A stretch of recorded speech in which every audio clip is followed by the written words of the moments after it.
Paz do Senhor. Hoje nós iremos estudar a rainha Esther, uma judia que se tornou rainha da Pérsia. Uma mulher de muita coragem que se levantou a favor do seu povo. Essa história é de muita graça e de muita coragem.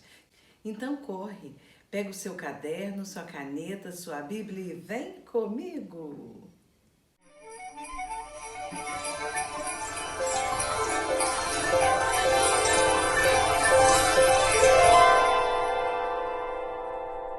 Quem foi Esther? Esther era filha de Abigail, prima de Mordecai ou Mardoqueu. Ela era órfã e o seu primo a criou. Vamos então nos situar na história. Essa história se passa dentro do Império Persa, com o povo judeu presos que foram levados pela Babilônia e depois o Império Persa conquistou a Babilônia. É nesse contexto que nós estudamos a história de Esdras, Esther e depois Neemias. A história de Esdras, nós vimos que o rei Ciro, que é o rei persa, permitiu o retorno dos judeus à terra natal deles, que era Israel. Eles começaram então a voltar, a primeira turma com Zorobabel, a segunda turma com Esdras, que era o sacerdote escriba, que foi ajudar a construir o templo e voltar o povo ao Senhor. Do capítulo 6 ao capítulo 7 de Esdras tem essa história que nós vamos ver de Esther. Esther, então, está no reinado persa, onde quem reina é o rei Assuero. Nós vamos ler Esther 1, versículo 1. Nos dias de Assuero, o Assuero que reinou desde a Índia até a Etiópia sobre 127 províncias. Por que eu li esse versículo? Só para a gente entender o poderio que tinha o Assuero. Assuero era rei da Pérsia, mas ele dominava sobre 127 províncias. Você imagina, então, 127 países, da Etiópia à Índia, ou seja, da Índia à Etiópia, 2 continentes. A Índia fica na Ásia e a Etiópia fica na África. Era imenso o seu território, o seu império. Esse homem era poderosíssimo. No terceiro ano do reinado dele, ele resolveu fazer um banquete para os príncipes, para os servos, para os nobres, só homens. Ele fez um banquete e esse banquete durou quanto tempo? Um dia, 2, 3, um mês? Não. 180 dias, ou seja, 6 meses de banquete. Olha o tempo de um banquete, meio ano. E para que ele fez esse banquete? No versículo 4 nos diz: então mostrou as riquezas da glória do seu reino e o esplendor da sua excelente grandeza. Para quê? Só para se exibir, mostrar como ele era rico, o esplendor, as riquezas que ele tinha. Ele fez um banquete para se exibir. Depois de 6 meses, então, ele resolve fazer outro banquete. Só que agora ele resolveu fazer na cidadela de Suzã, onde era o palácio. E nesse lugar ele fez no pátio, fez outro banquete espetacular também. Nesse banquete ele serviu com taças de ouro, fez portais com pedras preciosas, com marfins. Foi uma coisa de louco. Muito esplendor, muita exibição. Esse rei parecia que era um homem muito orgulhoso de si mesmo. Ao mesmo tempo que ele estava fazendo o banquete no pátio do palácio, nessa esplendorosa construção que ele deve ter feito, coisa assim glamurosa, a rainha Vasti também resolveu fazer dentro do palácio um banquete para as mulheres, porque o rei só fazia festa para os homens e a Vasti resolveu fazer para as mulheres. Agora a gente fica imaginando que festa não devia ser, né? Com as dançarinas, muito vinho, a Bíblia diz que servidas em taças de ouro, muita exibição. No último dia desse banquete, no 7º dia, ele já estava alegre de vinho, diz aqui o versículo 10, e ele resolveu chamar a rainha Vasti, porque ela era linda, e ele queria que ela se apresentasse em vestes reais, com a coroa real. Então ele chama a rainha para exibi-la para os amigos que estavam na festa, na festa.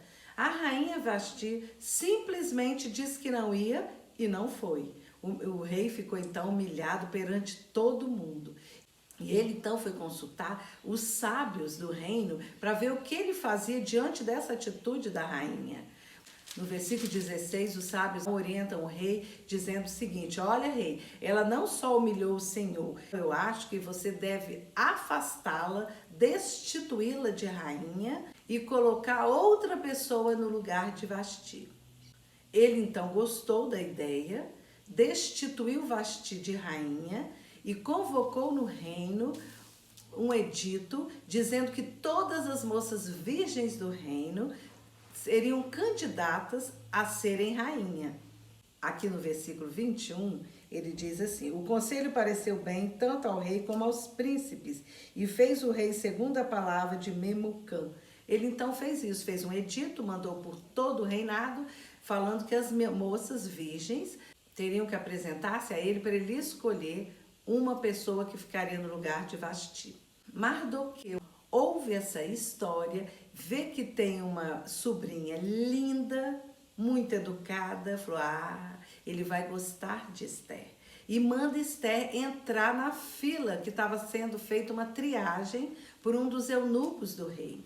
Ela então se apresenta a ele realmente acha ela muito bonita e coloca Esther para fazer parte das moças que iriam ao rei, para o rei escolher quem ele gostaria que fosse sua rainha.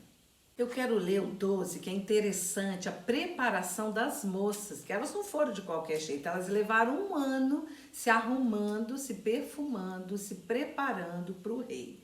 No 12 diz assim: em chegando o prazo de cada moça vir ao rei Assuero, depois de tratada segundo as prescrições para as mulheres, por 12 meses, porque assim se cumpriu os dias de seu embelezamento, 6 meses com óleo de mirra, e 6 meses com especiarias e com os perfumes e ungüentos de uso entre as mulheres. Olha que incrível! 6 meses com especiarias, 6 meses com perfumes, com mirra.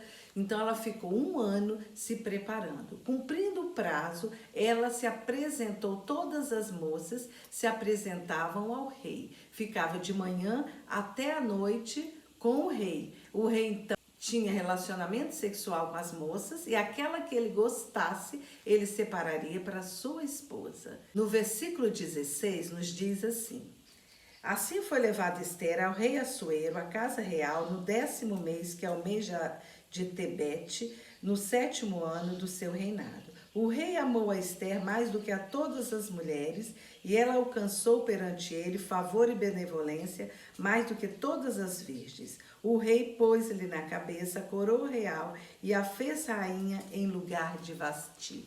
Ele se agradou de Esther e Esther se tornou rainha. Eu pergunto, ela foi escolhida pelo rei por quê? Porque ela era linda, maravilhosa? Também, mas é porque Deus assim a escolheu.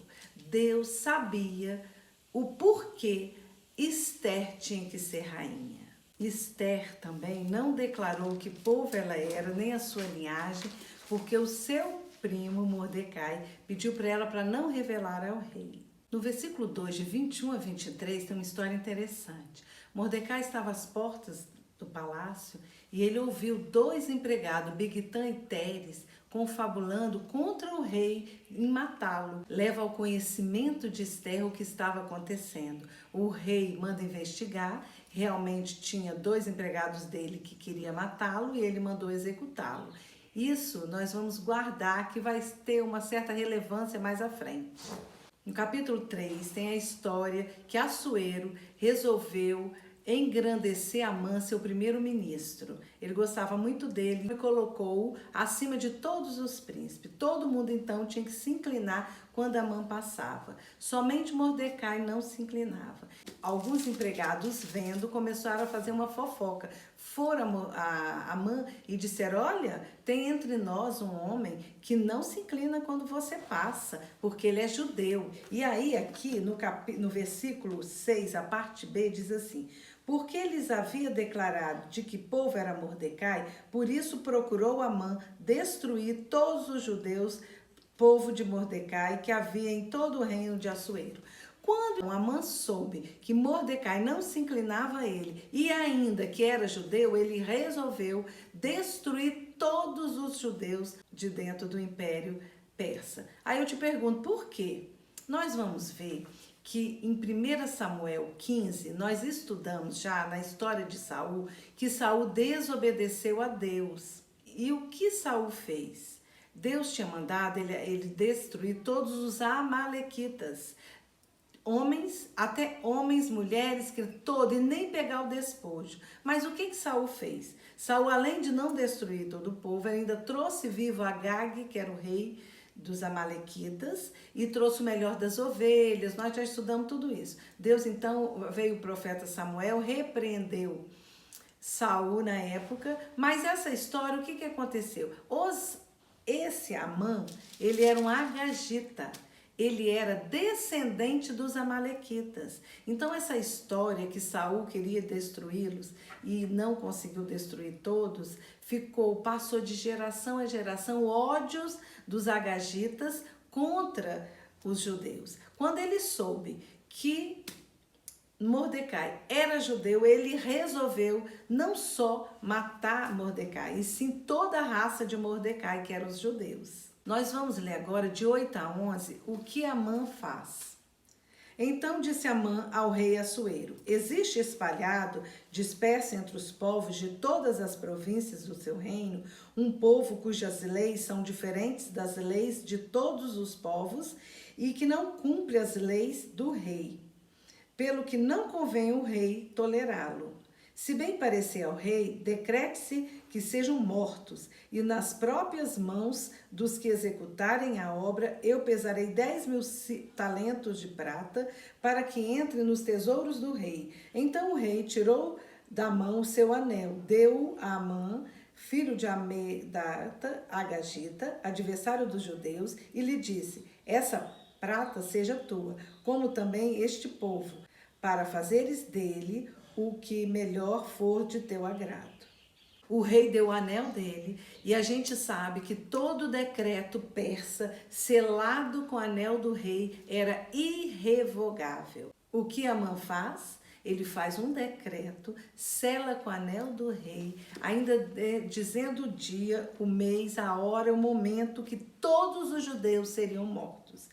Aqui no 13, a parte final, diz assim: para que se destruíssem, matassem e aniquilassem de vez a todos os judeus, moços e velhos, crianças e mulheres, em um só dia, no dia 13 do 12º mês, que é o mês de Adar, e que lhes saqueassem os bens.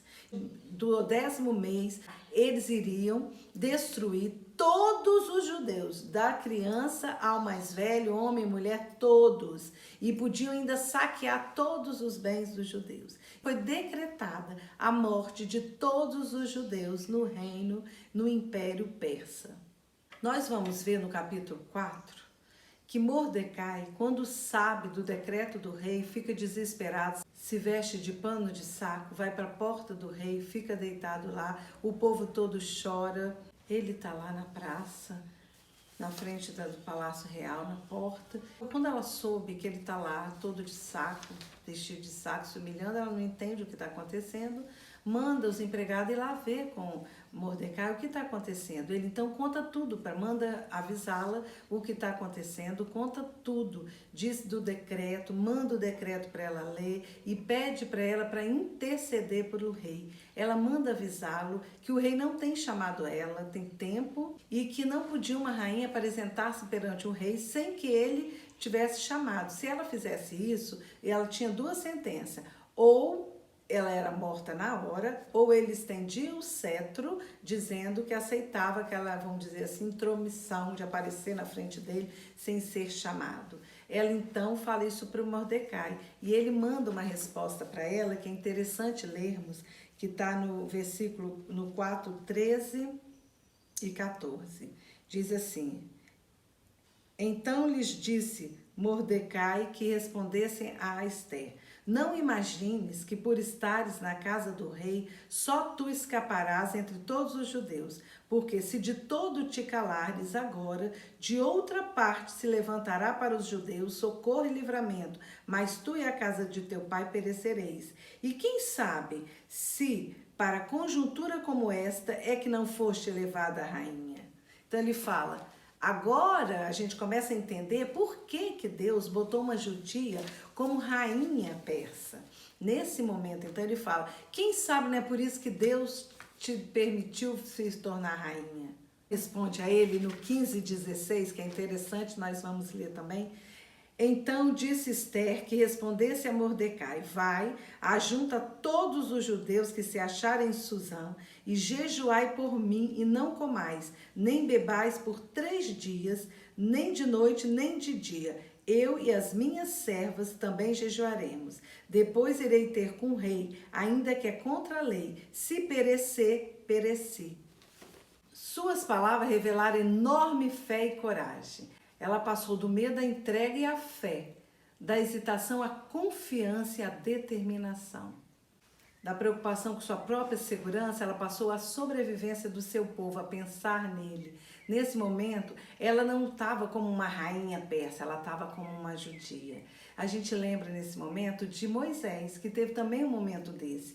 Ele era o neto do faraó, mas na hora de escolher entre o seu povo e os egípcios, ele escolheu o seu povo. É o mesmo momento de Ester. Ela não se seduziu com as riquezas do palácio. A vida de rainha não mudou o seu caráter e a sua alma. No momento de escolher, ela arriscou a própria vida em favor do seu povo. Ela pediu para que fosse feito o jejum 3 dias. E durante esses 3 dias, ela estava esperando no Senhor o que ele colocaria em seu coração para ela poder falar ao rei. E aí nós lembramos de Isaías 40:31, que diz assim: mas os que esperam no Senhor renovam as suas forças, sobem com asas como águia, correm e não se cansam, caminham e não se fatigam. Quando nós esperamos no Senhor, nós aprendemos 4 coisas. Primeiro, ganhamos novas forças, porque nós podemos nos sentir fracos no momento que nós estamos passando a luta, mas nós estamos orando, aguardando no Senhor, nós ganhamos forças. Segundo, ganhamos uma perspectiva melhor. Ali o versículo diz que nós subimos como águias, com asas como águia. E a águia vê lá de cima, a 3 quilômetros ela vê o peixe, ela vem certeiro no rio e pega o peixe. Terceiro, acumulamos novas energias. A Bíblia diz aqui, corre e não se cansam. Ao nos depararmos com aquilo que nós tememos, nós adquirimos novas energias no Senhor. E as nossas energias serão renovadas. Quarto, aprofundamos a nossa determinação de perseverar, que é caminhar sem fatigar. Deus nos dá a sua segurança, começamos a nos sentir cada vez mais fortes. Então foi o que Ester fez. Ela esperou no Senhor 3 dias, 3 noites, todo mundo jejuando, os animais, as pessoas judias do reino e ela no palácio com suas servas. O Salmo 32:8 diz assim: instruir-te-ei e te ensinarei o caminho que deves seguir, sob as minhas vistas te darei conselho. Então ela estava mais do que segura no Senhor de aguardar os 3 dias para ver a orientação de Deus. E vamos ver o que Deus a orientou a fazer? Provérbios 21 diz assim: como ribeiros de águas, assim é o coração do rei nas mãos do Senhor. Este, segundo o seu querer, o inclina. Rei nenhum intimidou Deus. Deus então já tinha moldado o coração de Assuero para receber Ester. No capítulo 5, então, Ester se apresenta ao rei. Quando ele vê que ela está no pátio, ele estende o cetro e fala para ela o seguinte. Então, 5:3. Então lhe disse o rei: que é que tens, rainha Ester? Ou qual é a tua petição? Até metade do reino se te dará. Olha, que incrível. Era o momento dela ficar riquíssima. Metade, toda aquela riqueza toda do Império Persa, ele disse que daria a ela. Mas o que Ester fez? Ela não se precipitou porque ela entendeu e ela aprendeu a esperar no Senhor. Vamos ver o que ela não fez. Ela não acusou Amã, não se precipitou, contando imediatamente ao rei o que estava se passando, não tentou manipulá-lo chorando. Ela diz simplesmente: preparei um banquete e gostaria que você viesse junto com Amã. No 4 nós vamos ver isso. Respondeu Ester: se bem te parecer, vem o rei e Amã hoje ao banquete que eu preparei para o rei. Então disse o rei: vá, fazei apressar a Amã para que atendamos ao que Ester deseja. Vindo, pois, o rei e Amã ao banquete que Ester havia preparado, disse o rei a Ester no banquete do vinho: qual é a tua petição que se te dará? Que deseja? Cumprir-se ainda que seja metade do reino. Eu li até o 6. Mas Ester, nesse primeiro dia, ela não foi falando tudo. Ela queria sondar o coração do rei, ver como ele estava, para poder falar a petição dela. Ela então disse para ele: não, eu gostaria que você voltasse amanhã de novo com Amã, que eu vou fazer um segundo banquete, aí eu vou mostrar tudo que tem no meu coração e te falar o meu pedido, te fazer o meu pedido. Sabe o que aconteceu? Amã saiu dali se achando, né? Chegou em casa com os amigos e falava: gente, vocês precisam de ver como eu fui exaltado. A rainha Ester fez um banquete só para o rei e para mim. Ninguém foi convidado, só eu.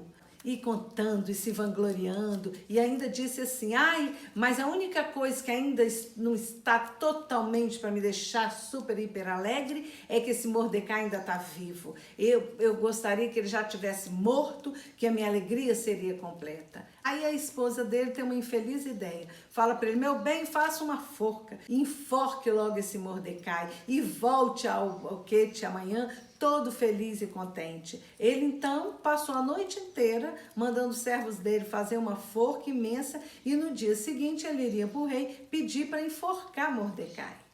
Que aí ele ia ficar muito feliz. Acontece que à noite o rei não conseguiu dormir, perdeu o sono e pediu que os empregados trouxessem o livro de atas, que ele queria ler o que estava escrito nas atas do governo. E nós vamos ver isso a partir do versículo 1 do capítulo 6. Naquela noite o rei não pôde dormir, então mandou trazer o livro dos feitos memoráveis e nele se leu diante do rei. Achou-se escrito que Mordecai é quem havia denunciado Bigtã e Teres, os dois eunucos do rei, guardas da porta que tinham procurado matar o rei Assuero. Então disse o rei: que honra e distinções se dera a Mordecai por isto? Nada lhe foi conferido, responderam os servos do Senhor ao rei que o serviam. Perguntou o rei: quem está no pátio? Ora, Amã tinha entrado no pátio exterior da casa do rei para dizer ao rei que se enforcasse Mordecai na forca que ele e Amã lhe havia preparado. Gente, pensa, o rei não dormiu, pegou o livro de atas, leu aquela história da porta do palácio que Mordecai tinha ouvido dois empregados confabulando para matar o rei. E aí o rei pergunta: e o que fizeram a esse homem que foi tão bom para mim? Aí disseram: o rei nada. Aí, não, nós temos que honrar esse rei, esse homem. Aí ele já ouviu dizer que na porta já tinha alguém chamando. E ele falou: quem está aí na porta? É Amã. Ele falou: então manda a Amã entrar. Só que a Amã tinha ido lá para mandar enforcá-lo, Mordecai. Olha como Deus prepara tudo. E aí o rei pergunta a Amã: Amã, o que eu devo fazer? Como eu devo honrar um homem que eu estou querendo destacar, honrá-lo? Amã pensou: só pode ser eu, né? O rei me adora, já me colocou acima de todos os príncipes, deve ser eu. Ai, o que é bom para ele fazer, hein? Esse Amã era tão arrogante que olha o que ele sugeriu: colocar o manto real, a coroa real, o cavalo do rei, ou seja, no momento ele se tornar rei, né? E aí dá a volta na praça, ainda dizendo: este é o homem que Deus quer honrar. E não queria mais nada. E aí na hora que ele acabou de falar isso, o rei vira para ele e fala assim: ótimo, gostei da ideia. Aí no 10 o rei responde o seguinte: disse então o rei a Amã: apressa-te, toma as vestes, o cavalo, como disseste, e faze assim para com o judeu Mordecai, que está sentado à porta do rei, e não omites coisa nenhuma de tudo quanto disseste. Viu? Ele ia lá para matá-lo e Deus mandou ele honrá-lo. Ainda era ele que ia fazer isso. Ele então chamou Mordecai, vestiu Mordecai com os mantos reais, com a coroa do rei, subiu no cavalo do rei, deu a volta na praça, declarando: este é o homem a quem Deus quer honrar. E depois que ele fez tudo isso, ele chegou em casa enfurecido e falou para a esposa tudo o que tinha acontecido. Você não acredita que o rei falou isso? E contou toda a história.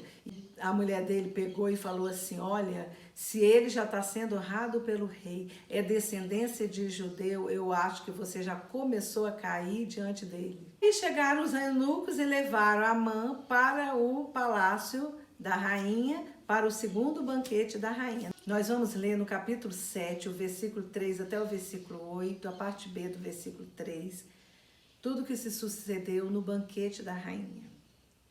Então respondeu a rainha Esté e disse: se perante ti, ó rei, achei favor e se bem parecer ao rei, dê-se por minha petição a minha vida e pelo meu desejo a vida do meu povo, porque fomos vendidos, eu e o meu povo, para nos destruírem, matarem e aniquilarem de vez. Se ainda como servos e como servas nos tivessem vendido, calar-me-ia, porque o inimigo não merece que eu moleste o rei.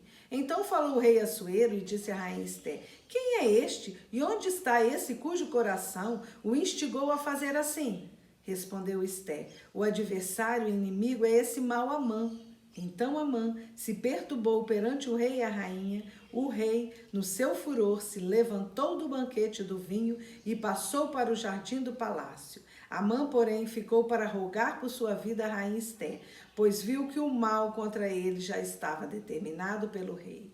Tornando o rei do jardim do palácio à casa do banquete do vinho, Amã tinha caído sobre o divã em que se achava Esté. Então disse o rei: acaso teria ele querido forçar a minha rainha perante mim na minha casa? Tendo o rei dito isto, estas palavras cobriram o rosto de Amã.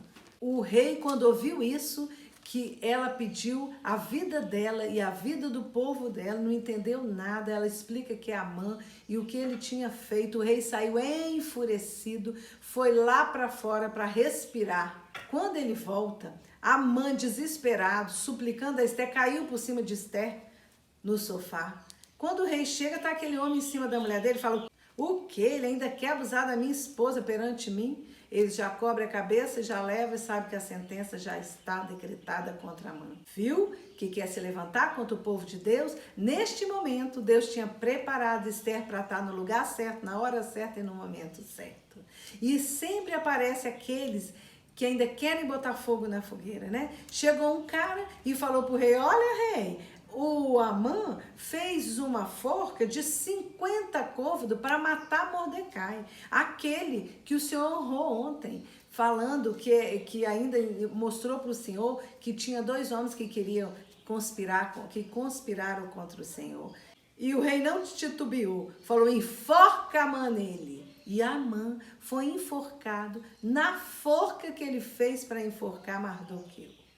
A história acabou? O povo ficou livre? Não, porque existia um decreto. E o decreto foi selado com o anel do rei. E o decreto persa era irrevogável. A rainha, então, já tinha desaparecido Amã, mas o decreto ainda existia. A rainha, no capítulo 8, versículo 5, começa a pedir ao rei. Ela fala assim: e lhe disse: se bem parecer ao rei, e se eu achei favor perante ele, se esta coisa é reta diante do rei, se nisso lhe agrado, escreva-se que se revogue os decretos concebidos por Amã, filho de Amedata, o Agagita, os quais ele escreveu para aniquilar os judeus que há em todas as províncias do rei. 6. Pois como poderei ver o mal que sobrevirá ao meu povo, e como poderei ver a destruição da minha parentela?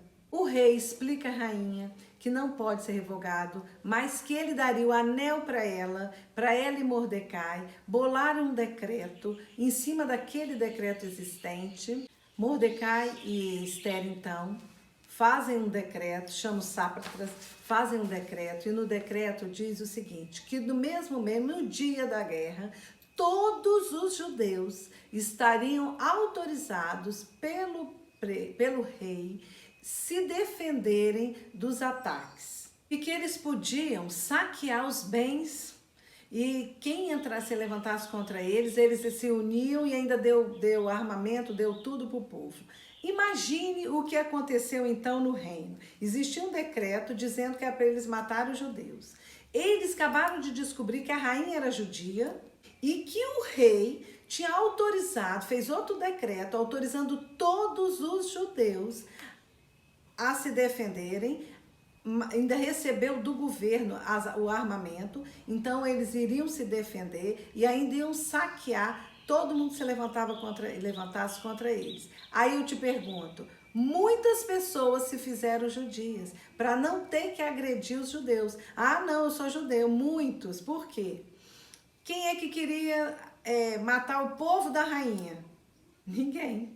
Vamos ler então o capítulo 9 para a gente ver como foi feita essa guerra, porque os judeus tinham alguns inimigos que resolveram lutar contra eles. Começando do versículo 1. No dia 13 do 10º mês, que é o mês de Adar, quando chegou a palavra do rei e a sua ordem para se executar no dia em que os inimigos dos judeus contaram assenhorar-se deles, sucedeu o contrário, pois os judeus é que se assenhorearam dos que os odiavam. Porque os judeus, nas suas cidades e em todas as províncias do rei Assuero, se ajuntaram para dar cabo daqueles que lhes procuravam mal, e ninguém podia resistir-lhes, porque o terror que inspiravam caiu sobre todos aqueles povos.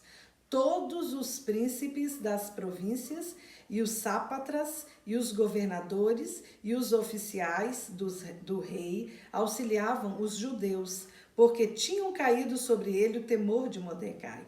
Porque Mordecai era grande na casa do rei e a sua fama crescia por todas as províncias, pois ele ia se tornando mais e mais poderoso. Olha como Deus faz.